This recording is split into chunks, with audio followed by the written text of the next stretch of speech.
dear, you look very tired. I am. Are you a morning person? What do you think? Do you find it hard to get out of bed after a long week at work? I do actually, yes. Did you know that every Sunday morning, Steve Carlson gets up at 2 a.m. to bring you his weekly vinyl community show? That geezer over in America with all those records. The only reason he can do that is because he drinks so much coffee. Good morning and welcome to the Early Morning Show. The show where mispronunciation, it's just a matter of perspective. First off, thank you John from Baggy High Five for the awesome opening. I did one for him. It says, John, you gotta do me one because he has the greatest openings in the whole wide world. So I appreciate it, John. So from England, Baggy High Five. Thank you so much. Number 2. Where is the vinyl douche? Where is Sam? Haven't seen a video 2-3 weeks. I don't want this to be a Jim Sutherland thing where he walked off into the desert never to be seen again. Somebody's got to find Sam, vinyl douche, because well, actually I've saved a lot of money since I haven't seen a video from him in 3 weeks, so it does save me quite a bit. But kind of miss him. Not kind of, I do. Next, Cramps t-shirt. Like that. Now, I was looking all over for this, and I was tearing my closet apart. Now, I probably have more t-shirts than albums, in all honesty, right now. And I could find, I went through these piles, and I mean piles, 3 times. Finally giving up. I look across the closet. There it sits on my wife's side. One t-shirt sitting on my wife's side. I think when I'm not home, she wears my Cramps t-shirt to be cool. I think she's a closet Cramps fan. She just don't want to admit it, but I don't know. So, I was in Cleveland this week, and I was able to meet up with VC member Mark Sanford. Mark doesn't do videos. He watches channel, watches quite a few of your channels. And so, we were able to get together and have dinner. And it was a really, really good time just to sit and talk. It's just not about music, it's art, it's about the world, it's about everything. And we just a great conversation, and we talked for a couple hours until they began to close. Then we had to stop talking. So, Mark, thank you, I appreciate your time. Really, really fun. I had a great time. This next weekend, I'm actually going to be in D.C. area. My son, my oldest son, Paul, recently moved to the Manassas, Virginia area. It's basically a suburb of Washington, D.C.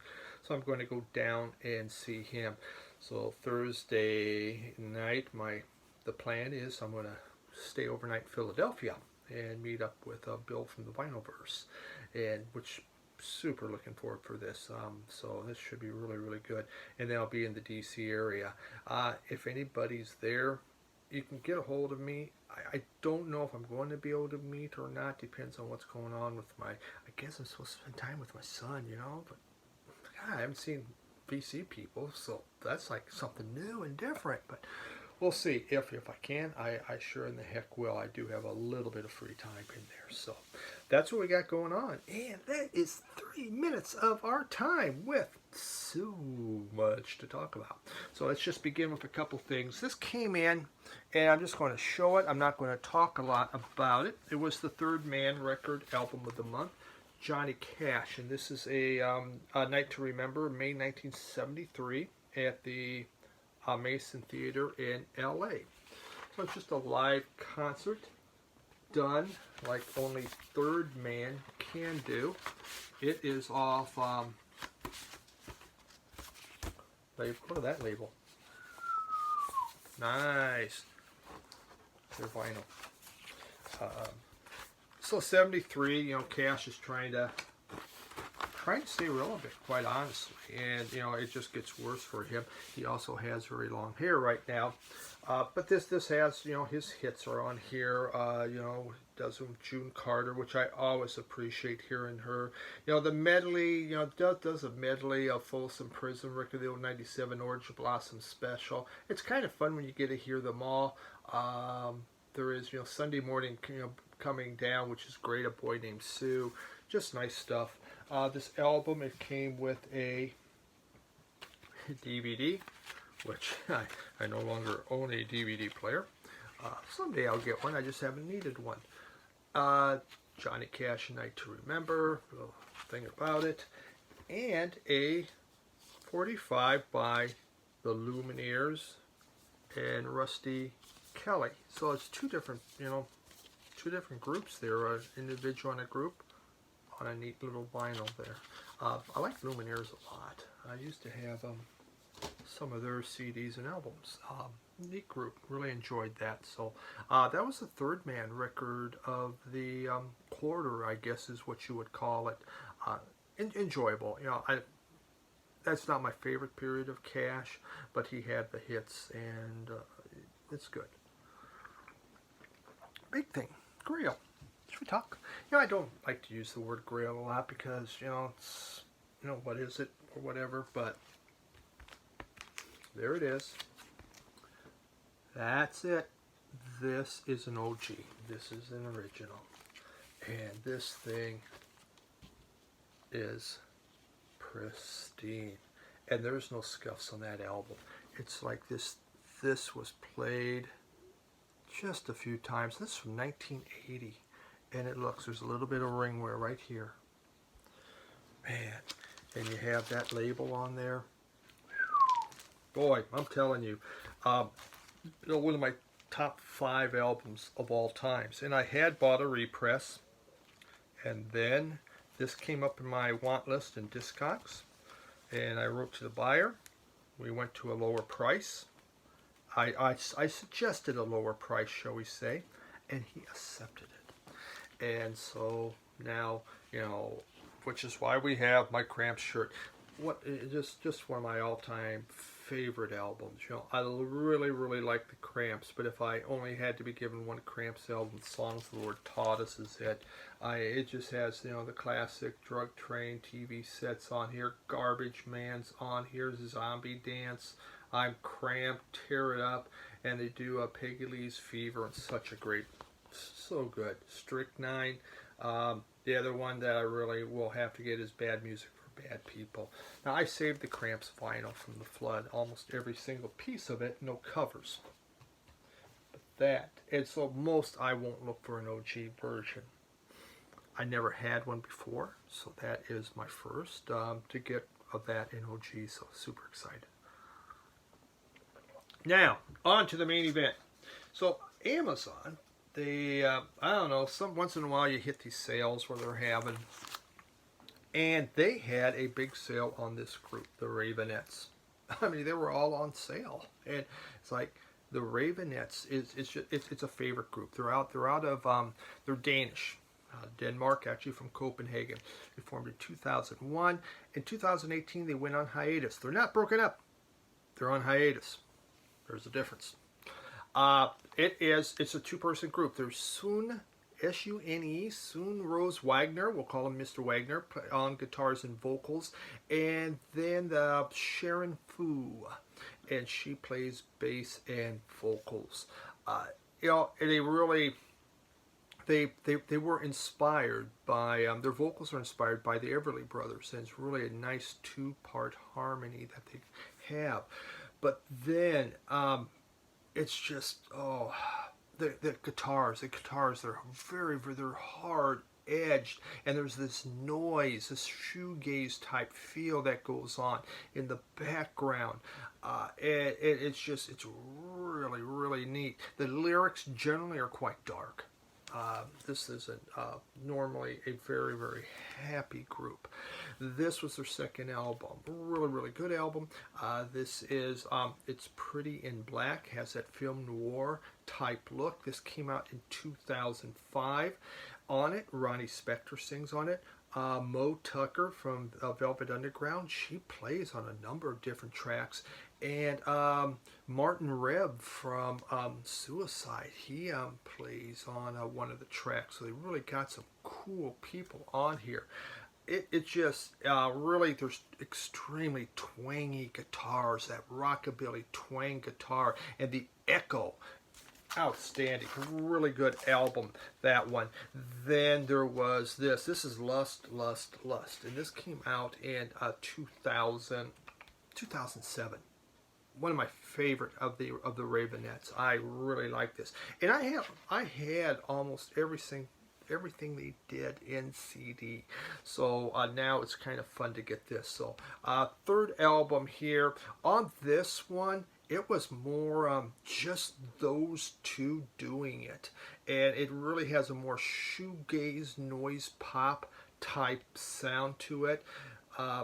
But they just, they didn't want to have a bunch of other people helping out, and so actually Wagner did almost all the instrumentation on this. So Lust.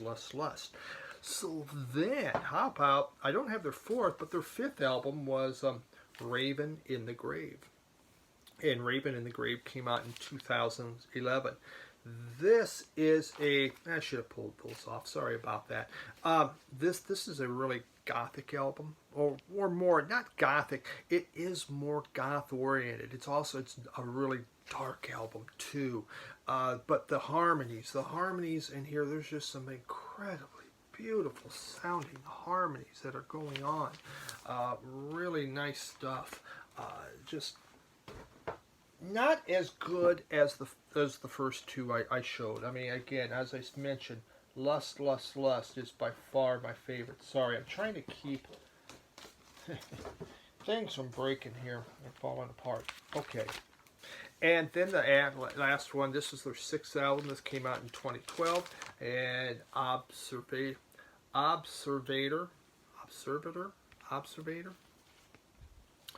And how this one came about is Mr. Wagner decided to go on a 3-day drug and alcohol binge. And so the songs were written about the people that he met and interacted with during that 3-day drug and alcohol binge. It's a different way to look at doing an album.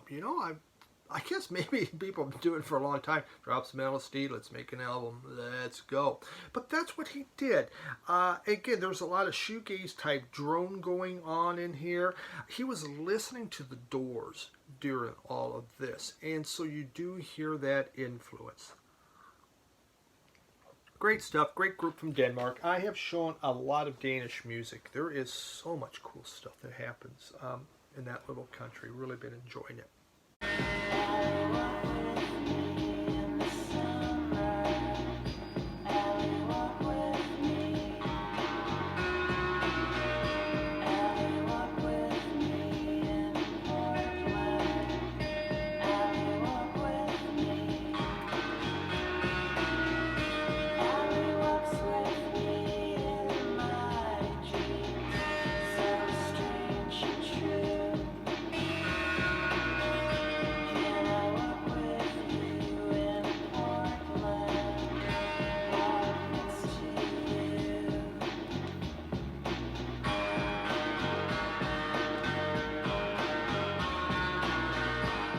How about this? This was suggested by one of you, Man or Astro Man, and I bought this a while back. It just took me a while to decide to show it. Not much for a label. Oh. For those of you, there you go. Feel free to download that thing, freeze frame. This is instrumental surf rock, and they came out of Auburn, Alabama in 1992. They've made 8 albums. They're still around. Think of Dick Dale and then add in some new wave and some punk rock, and that's what you get. The guitarist, his name is Star Crunch. The drummer is Bird Stuff, and the bass player is what is his name? Jeez, I'm trying to think here. It is Case the Electronic Monkey Wizard. I think that's something like that. Yeah, I mean, the Electronic Monkey Wizard or whatever. He does bass and does all the electronics. This group, really what they say is they are extraterrestrials that were sent to our world, to Earth, to play surf music. And that is their purpose. So that's what they do. This is their 5th album. This came out in 1999. EEVIACE, EVAC. It's a play on words, basically, for after the very first modern computer, which was ENIAC, ENIAC. That's what they're doing, because remember, they are from outer space, and their computer was much better. It's just a lot of really fast songs, but they do add in electronics. There's some vocals, and normally there's no vocals. On here, you'll hear them more like computer generated, coming out. They're kind of pushed in the back, or they're used as sound samples. It's fun. At times, it can get a little repetitive. They have a 10-minute song, the very last song on here, and it is called Myopia. And 10 minutes of kind of a similar thing. It gets a little bit old, quite honestly, but for those, if you love your surf rock and that's what you really enjoy, Dick Dale fans, you know what, you would probably get a kick out of that.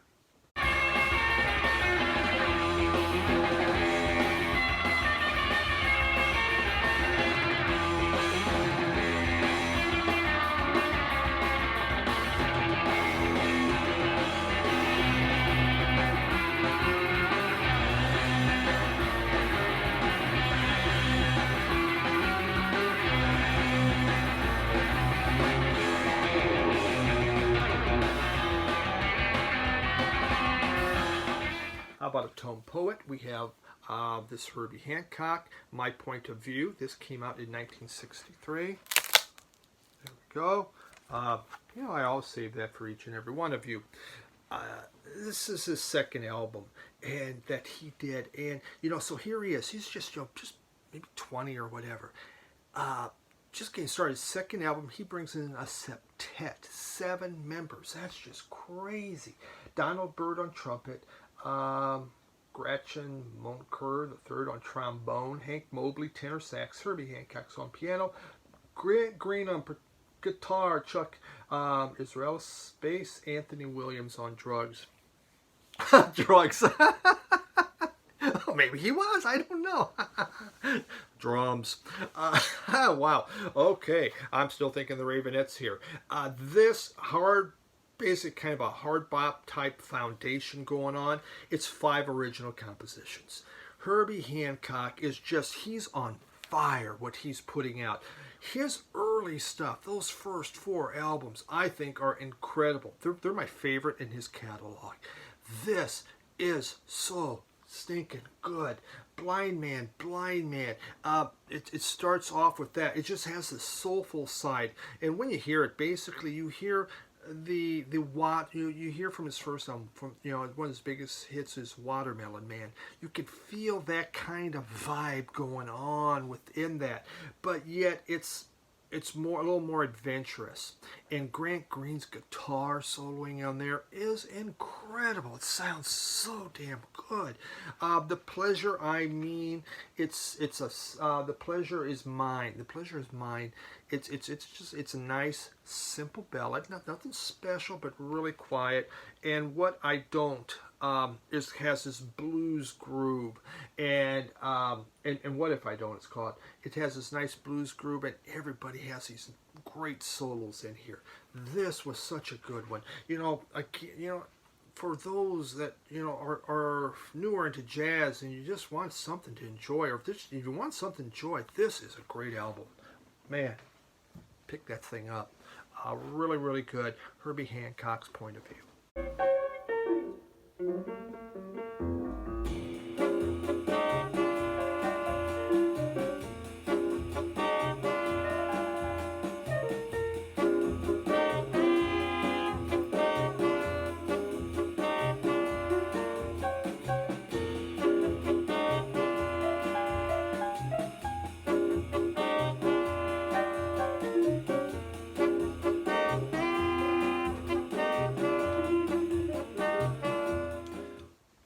Here's something different, and we got a proper punch in there. This group is called Steamhammer, and they came out of Worthing, England. Formed in '68 and broke up in '73. Labeled a blues rock band. Yeah. Total blind buy. I have no idea what I was getting. Here we got a label for you. So, Steam Hammer out of England. Their first album called Steam Hammer. They did a few blues numbers, a B.B. King and Eddie Boyd, somebody else. Freddie King. This one is their second album, and this thing was big in West Germany. Steam Hammer was huge in West Germany. That's about it, but West Germans loved this group. Their second album, this cover is different than the British cover, and I had a hard time figuring this out. I mean, the sound, not even all the songs seemed the same, but I really tried to research it. And they did two albums in 1969. You did Steam Hammer, and then you did this one, MK2. And would you think it would say MK2 on here or anything? Oh, hell no. There's nothing of that. I mean, this is just a sucker, just a hard sucker to track down. It just says Steam Hammer, but it's not the first one. It listed under MK2. So what do we got here? Well, actually, one of their guitars that played on here, I think it was on this one. Reef was his name. Guy died. He got electrocuted by his own guitar. Wouldn't that be quite the deal to see? Pick up your guitar, whoa! I mean, the members I go, hey, dude, you okay? Man, you okay? You poke at him. Holy cow! Electrocuted by your own guitar. Boy. So this is like psych, folk, jazz flourishes are in here. A little progressive rock. It's not nearly as bluesy. I would say I didn't find this thing bluesy, so that's why I don't call this blues rock. There's harpsichord. There's some flute going on. There's moments where it sounds good. There's moments where it just sounds like, hey, let's just do this. Oh, this will be fun. Oh my God, let's experiment. And they just get kind of weird. It's like, geez, you couldn't do something better than that. I was a little disappointed. This may not stay with me. I'm just not sure. I mean, something different, 69. Just I wanted to see what it was like, and sometimes you win and sometimes you lose. It's not garbage, but it really wasn't kind of where I was at.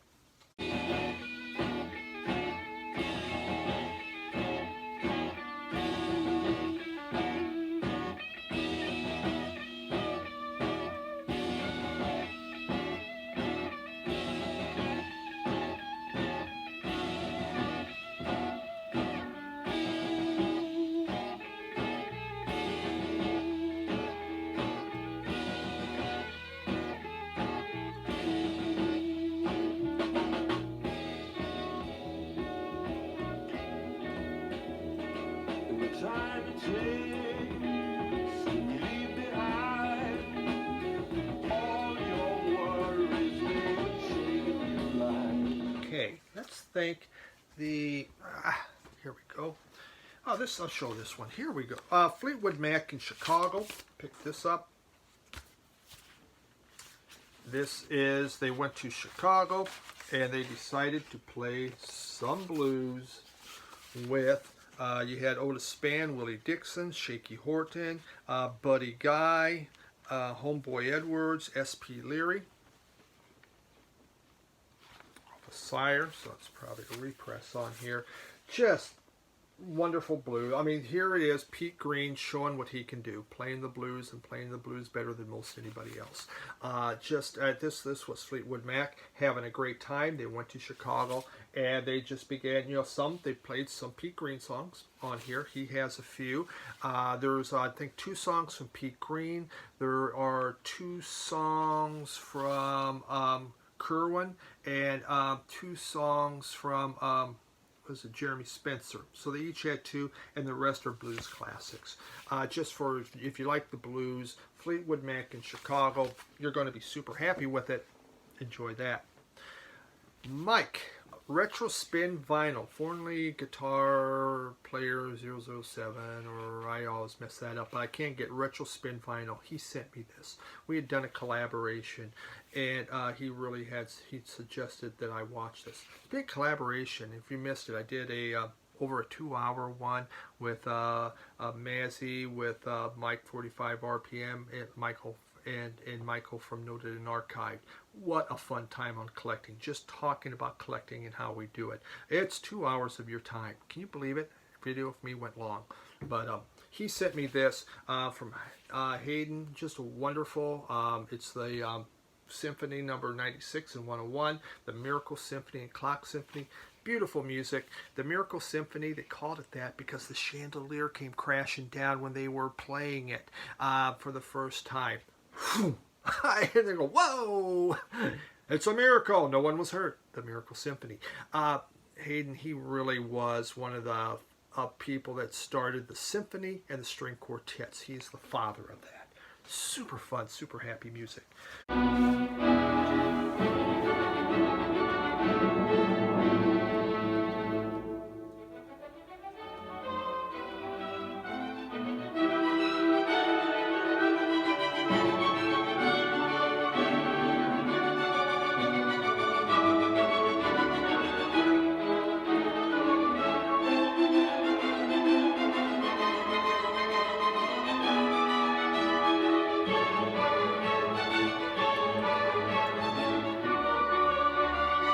And we're not even going to get through everything, so I'm just going to show this one real quick.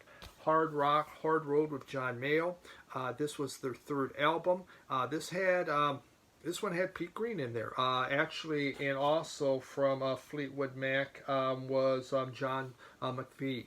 This came out in '67, so it is really bluesy. It's really rocking. There's Freddie King. They play some of that. There's what was it called? Leaping Christine,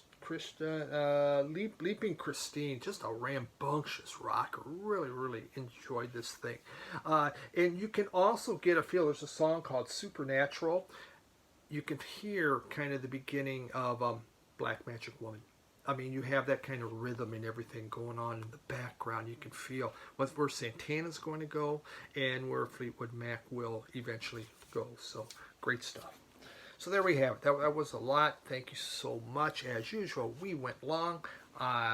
Going to go short. I didn't even show all my albums. Cutting it down. Hey, thanks everyone. Really enjoyed it. Hey, give me a comment. Always fun to talk with you. Have a great week. Bye.